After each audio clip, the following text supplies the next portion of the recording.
I didn't know much about Dave Smith until recently. Sure, I knew he was a comedian and he appeared a lot on Joe Rogan's podcast, but even when I did listen to that podcast, I quickly learned the ones with his comedy friends weren't the ones for me. Neither really was his MMA ones. When I started going down the whole James Lindsay woke right stuff, his name sort of was on the edge of everything there. I forget how exactly Dave Smith came up, but he did. And there was a few things about Dave that, stood out to me at the time. But I really didn't dive into Dave's morals or logic before now, because it seemed relevant given a couple of things that went on. So I'll use the interaction that Dave had after Joe Rogan Experience 2303 to attempt to figure out Dave Smith's worldview on many things to the best of my abilities in hopes of figuring out his moral and logic system. I won't bore anyone with all the details between Dave and this one guy, John Spencer, who sort of had a problem with Dave, at least one argument Dave made on that podcast, and maybe a bit more. This led to a debate between the two on Piers Morgan Uncensored. But before I get into that, I want to go over some of the exchanges these two had on X that led to this debate. It started with John having criticism about the analogy that Dave used against Douglas Murray on the podcast. Dave is claiming that John is misunderstanding the analogy. So John shoots back by saying Dave's analogy just doesn't work because it is incorrect comparison and that he's either intentionally or uninformed by trying to offer a different and false framework for the people to assert and pass moral judgment on the Israel war against Hamas in Gaza. As you could probably see from the screenshot, but there's more to this. I'll have a link to the whole Twitter thread if you want to go through it all yourself. I'm certainly not in this video. I find this shift from what John is criticizing Dave for, which is comparing the situation in Gaza to domestic law enforcement in his analogy, to be rather compelling. Dave is trying to say the analogy was about a very specific and critical claim that Israel is killing innocent civilians unintentionally, to be a very specific, very focused sort of analogy, which seems a little bit weird, but that's going to become very apparent in a bit. Like how the analogy having the words, "you would be charged with murder in the first degree," would make a lot of people think there's a certain legal aspect to this, because being charged with something means someone goes to court and gets convicted for it. But I guess it's different in Dave's mind, and he's not an expert on analogies or even reading. Dave can't seem to prove anything about reality with an analogy anyways, even if it was a good comparison, but it seems Dave doesn't care about that. Dave also tries to claim John is sidestepping my point by invoking legalities and doctrine. No, Dave, you're the one sidestepping his main point about how your analogy is horrible, because in his words, Dave doesn't have the data to pass judgment on intentionality. Now, it seems the only way Dave would have accepted this if John would have just agreed with him on the assertion of, let's just call collateral damage what it is. It's intentional killing of innocent people, murder. I could bring up the fact that murder is judged generally by premeditated in the heat of the moment and unintentional killing, which is known as manslaughter, but those are all legal arguments, I guess. See, the unintentional one is never called murder in the court of law, but again, point being is otherwise, at least in Dave's mind, it's not an honest conversation, it seems. So in short, if you don't agree with Dave's premise, you aren't being honest. At least rhetorically, that's how this comes off as. John picks up on this, at least I think he does, and issues a challenge which later gets accepted on Piers Morgan, but I want to come back to what Dave says. I'm making a simple philosophical point. Now, that's what I want to look into here, because what does he mean by simple philosophical point? Better yet, what philosophy is Dave using here? Now, I can't be sure, but I do know that he's argued from the Rothbarian perspective before and said a whole bunch on Reason TV. Like, I've said this for a long time, but I think that this isn't me. This is Murray Rothbard.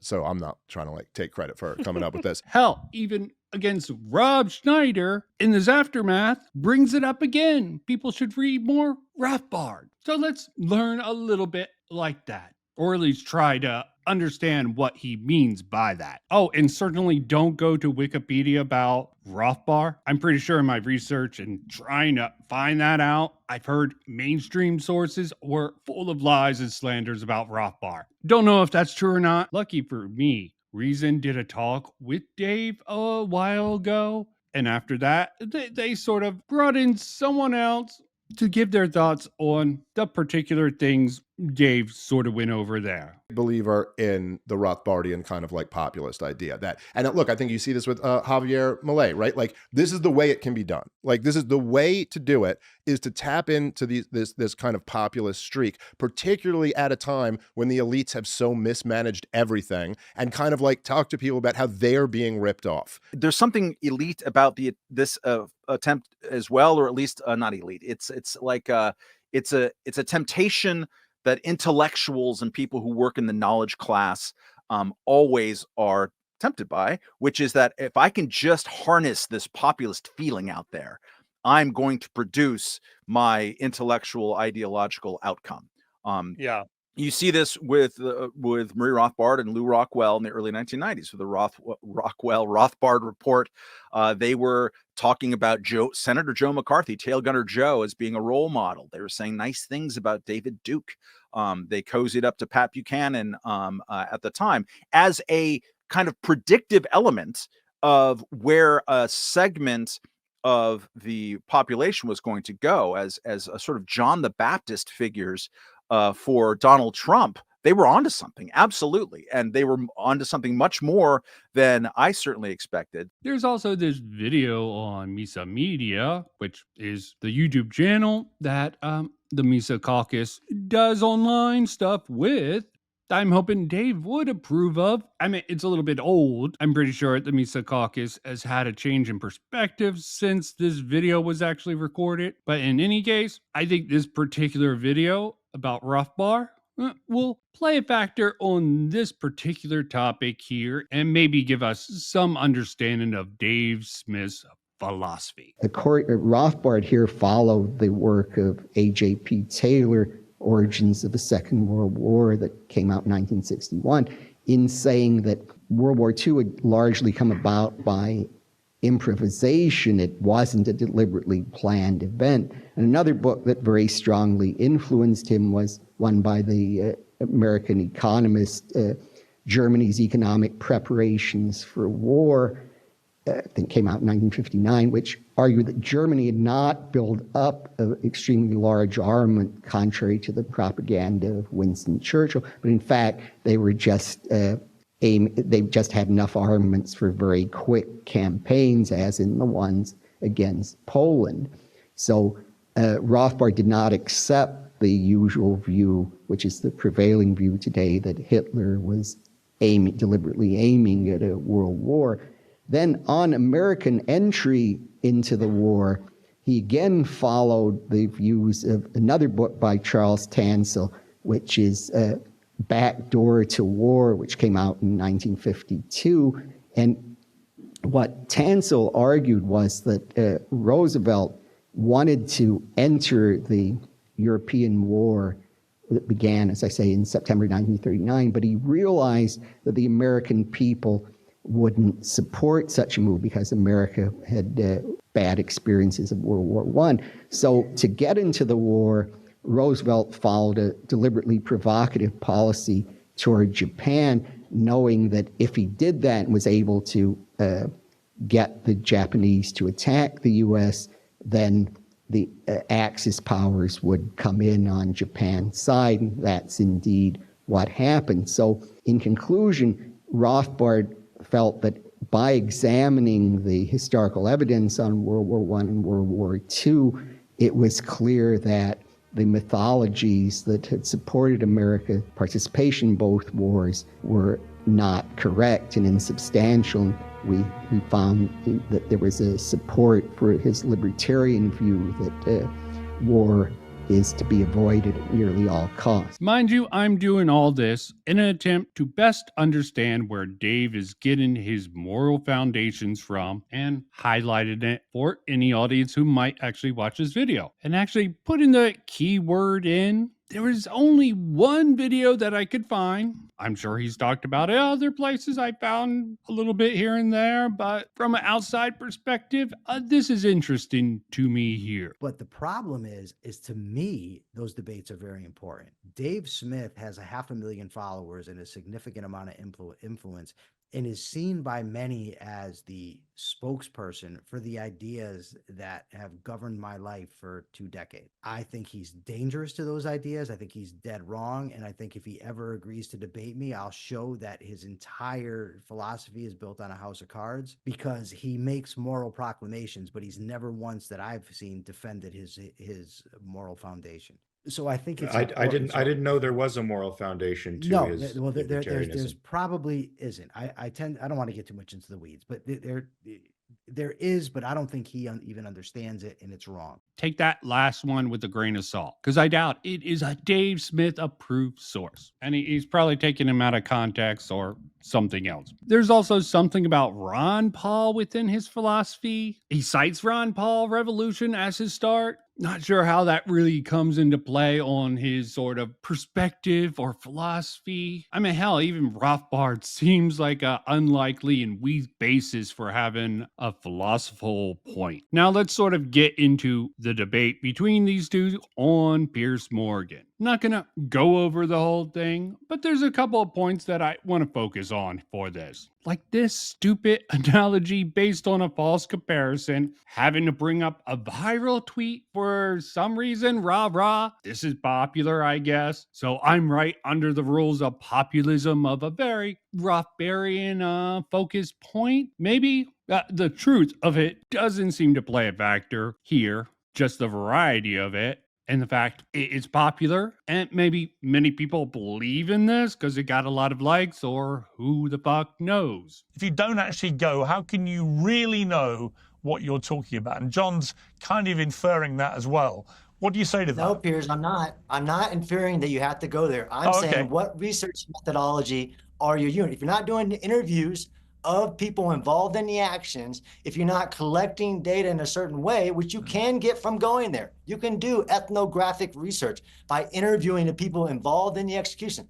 I'm not saying that straw man of, well, Dave's not been there, so he can't talk. If Dave did research, then absolutely. If Dave didn't have giant logical holes in what he's saying, like about the blockade or about the bombing or things like this, then you don't have to go there. There are many ways to do research. I'm saying Dave doesn't do that. Again, Dave is the one who isn't really getting it here. Is going to bring up the flaw claim that Murray was making an appeal to authority, or in this case, the experts. That really wasn't Murray's points, if you good faith Murray. But good faith isn't for a lot of people, it seems. He literally in other conversations saying, yeah, that wasn't my argument. A lot of the good faith people didn't think that either, but, sure, go with your bad faith readings. Both in this debate and in the debate with Douglas Murray, it almost kind of feels like the analogy I'd use is like if two fighters agreed to fight. Two guys in the UFC, they agree to fight, and so they show up under the lights, and you get into the cage, and I put my hands up, and then the other guy puts his hands down and starts telling me what a better fighter he is than me. And you're like, okay, well then let's do it.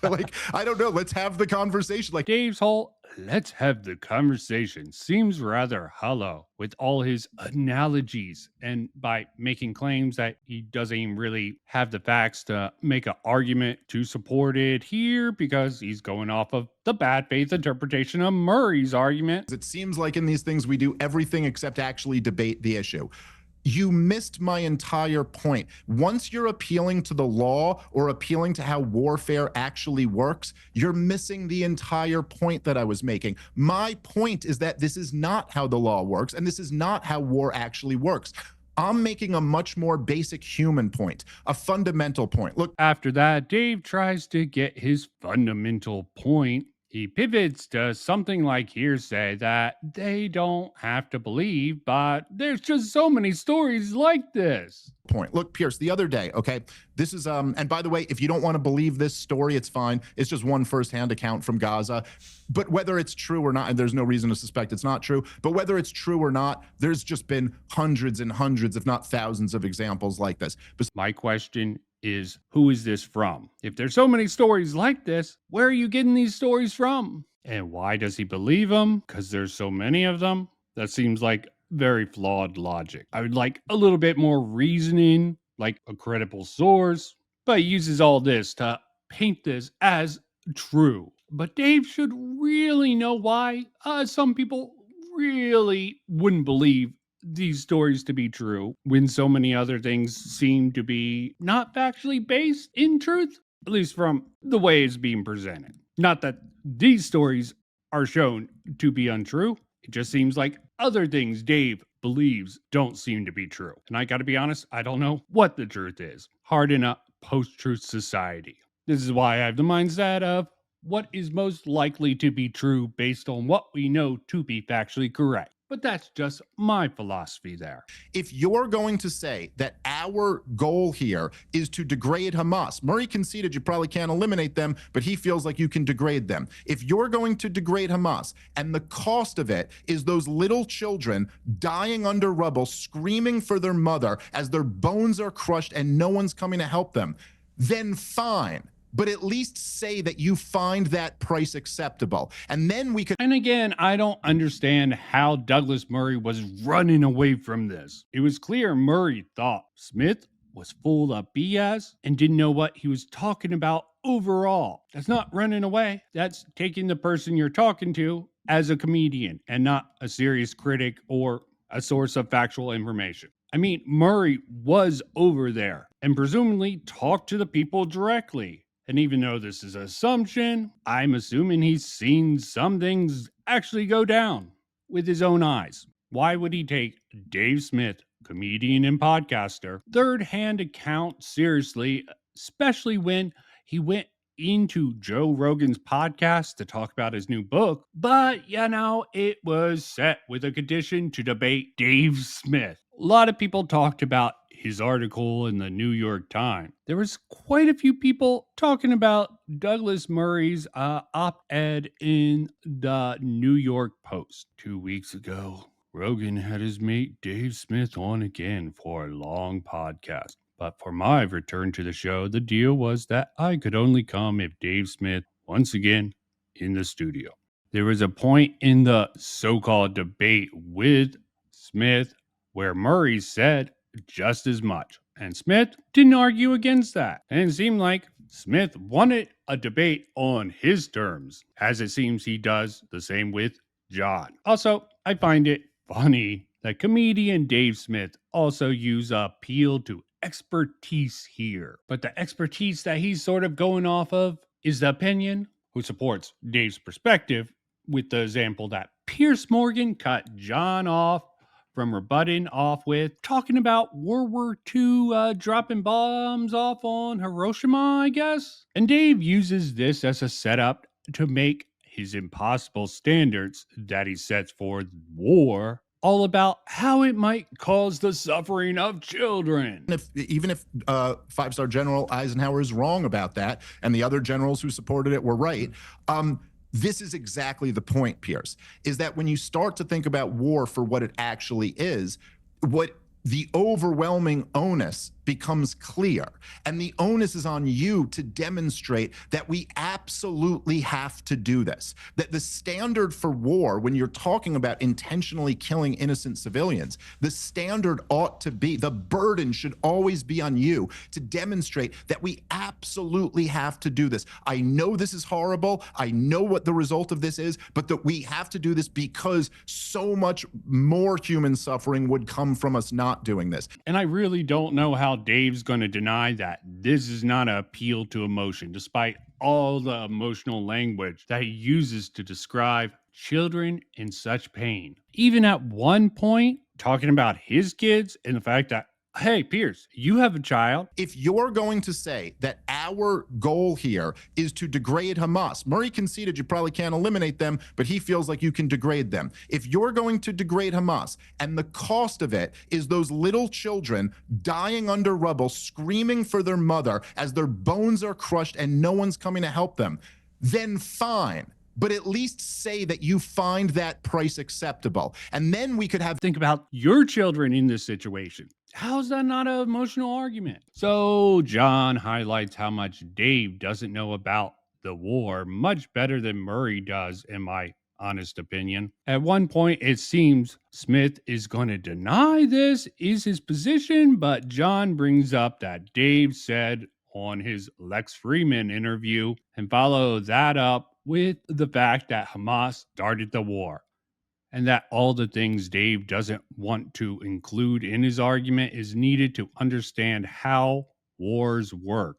And sort of implies Hamas knows about people like Dave Smith sort of putting pressure on the public to sort of come against Israel because Hamas tactics seems to be using women and children as shields to make it harder for Israel to counterattack. Again, don't know if that's true. If that's true, that's a little fucked up. And this seems to be the quickest way I can sum up how Murray and John sees it. And Dave's wall idea won't work because of the 18 years that Hamas had setting up tunnels for what we're seeing currently done. So we get into the place where Dave's claims that he isn't appealing to emotion, which I don't know how he can do that, but he still does it. I mean, he does it in a weird way, tries to frame it as, think about how the public will see it. And given the hyperbolic rhetoric that he definitely employs in, of course, the general public, also as ignorant as most people on this war, will have trouble seeing through. So at the very least, the public, as opposed to Dave's sort of rhetoric, not that he's alone with it, will be more pushed with these sort of emotionally charged arguments, opposed to more factually ones that don't really work when people are using the innocent are dying sort of lines. It's never, and Hamas is the one that says they want to do October 7th. But Dave says, just put the wall up. They won't be able to do it on October 7th ever again, right? You had this blockade, although there was 100 tunnels going from Egypt to Gaza to build this military that Hamas built. And he'll say that Netanyahu sent him money. He's not making an appeal to facts. This is what we have a problem with Dave Smith. He makes an appeal to emotion and does historical revisionism. And he tells these narratives that aren't true. Pierce, so his can I just tell you, Pierce? Fails. He's anti-war. What's so funny about this, Pierce? Okay, what's so funny about this, Pierce, is that after all of this, once again, all of this, I'm an expert, you don't know this, I'm an expert, you haven't studied military 101. Then after all of that, the substance of what we're left with is, right, okay, got it. After all of that, the substance that we're left with is Hamas started the war on October 7th. Yes, the most basic point that every pro-Israel person has made on this show forever. That's what you've got here. Okay. I got a fact. It's now not you want a to debate fact. the facts It's not a how fact. Israel Israel's could achieve that goal. By the way, you also don't even know what an appeal. It's not an appeal to emotion, by the way. That's not what it is. Although you do seem to be flirting with an appeal to authority. Right? No, it's an appeal to morality. For me to describe the actual human impact of what this policy is resulting in is not an appeal to emotion. I mean, it's an appeal to morality and it's an appeal to logic. I already asked this many times. What is the moral system Dave is working under? And how's this appeal to logic? This is primarily focused on people aren't understanding Dave's arguments. least from Dave's perspective, because they're wrapped up in these theories, laws, and actual facts that are provable. How's that not a logical way for people to understand it? Laws are generally created to help enforce certain moral systems of people. Dave would probably say it's moral systems of those in power and the elite, because it's clear that Dave definitely believes in elite theory, it seems like. Definitely an anti-elitist, except for when the elite or expertise agrees with his perspective, that is. And it's like Dave doesn't care that other people might have a different moral system than himself. Why could that be? Is he trying to position himself as an expert on morality and logic here? Like, that would be crazy, but at least comical in a very absurd way. If you believe in morality and if you believe in logic, which you essentially have to, there's no getting around believing in logic. But like inherently, by their very nature, if you believe in morality and you accept logic, logic and morality cannot be altered by social constructs. It seems like he's saying morals are something that are objective and not something made by men. Is he a religious guy? That's about the only branch of people that I know who think that are objective. And he uses this most absurd hypothetical to try to prove something that doesn't really fit very well into his other arguments here. I don't even want to call them arguments. They sound like nonsense. Very flawed logic, which is definitely not objective. If he's calling his logic objective, no, it is not. It's illogical. And it really all comes back to the so-called debate with Douglas Murray, which Dave Smith is trying to disprove Israel is unintentionally killing civilians.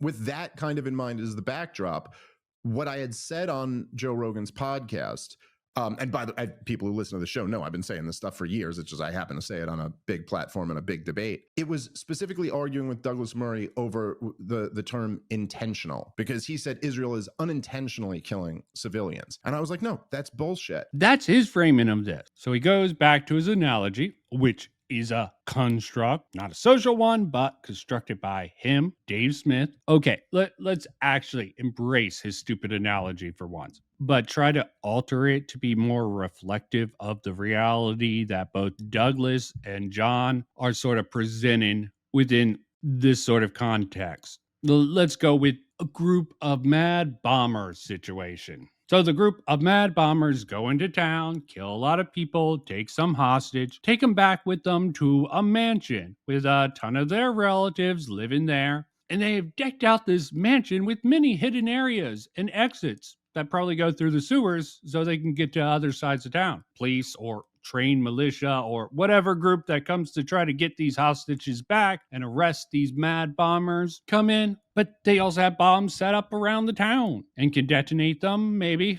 and use that as a threat to keep the forces that come to catch them at bay. And even if they do come in, they have hostages in there. They'll use them both as human shields and whatnot. So if they go in, they're sort of forced to hurt some of the family and hostages, who knows, to actually try to bring the group to justice. Okay, I give up with that. That's still very messy and doesn't really reflect the reality of actual war. But you can't say I didn't try. Yeah, still very messy. And it really doesn't seem to be reflecting the reality of the actual war as depicted by those who seem to have more expertise and understanding of what's going on over there and maybe even what needs to be done. Dave Smith doesn't even deny it, like ever. So he has to go back to his comparison to some reason despite all that. I'm not understanding why he goes back and tries to defend this after so thoroughly destroyed by John. Essence of the point is that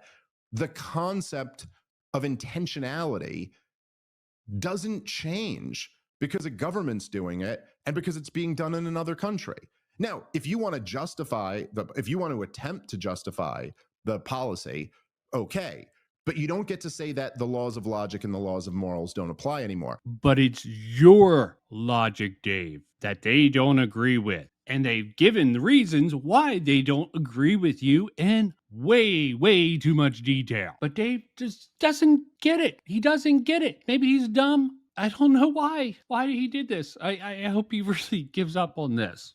Even as of yesterday, when John put out his article going over all this, Rob Schneider agreed with this particular thing as to whatever.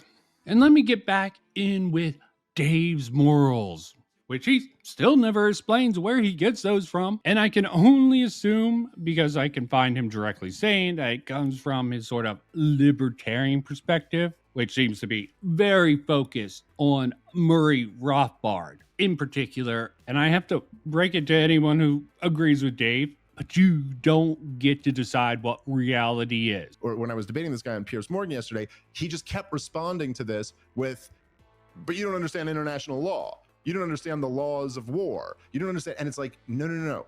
You don't understand my point. These things are all social constructs. And fine, there might be some benefit to some and there might be some flaws in them, but that has nothing to do with the point that I'm making.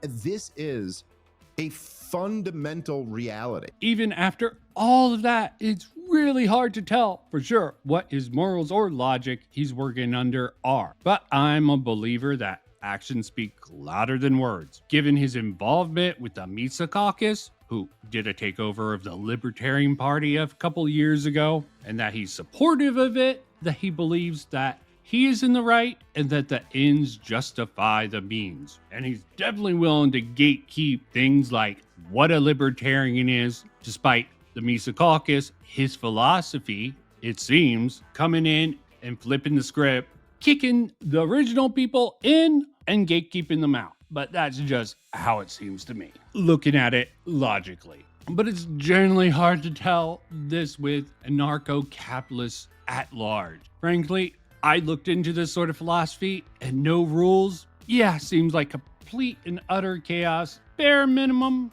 I'd like at least a loose framework to play around with. But again, that's me. These types, I don't know about them.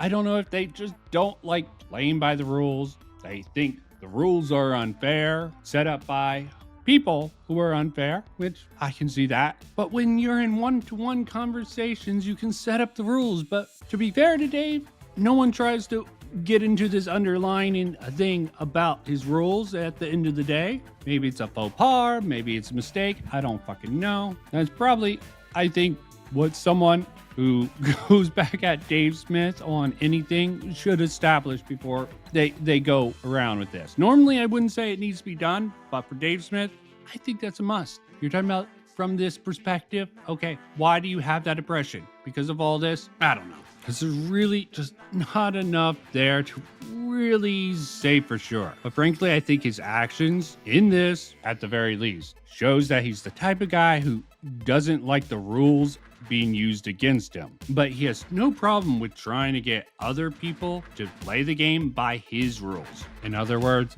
Dave Smith seems to believe in rules for thee, not for me. With that said, I'm done.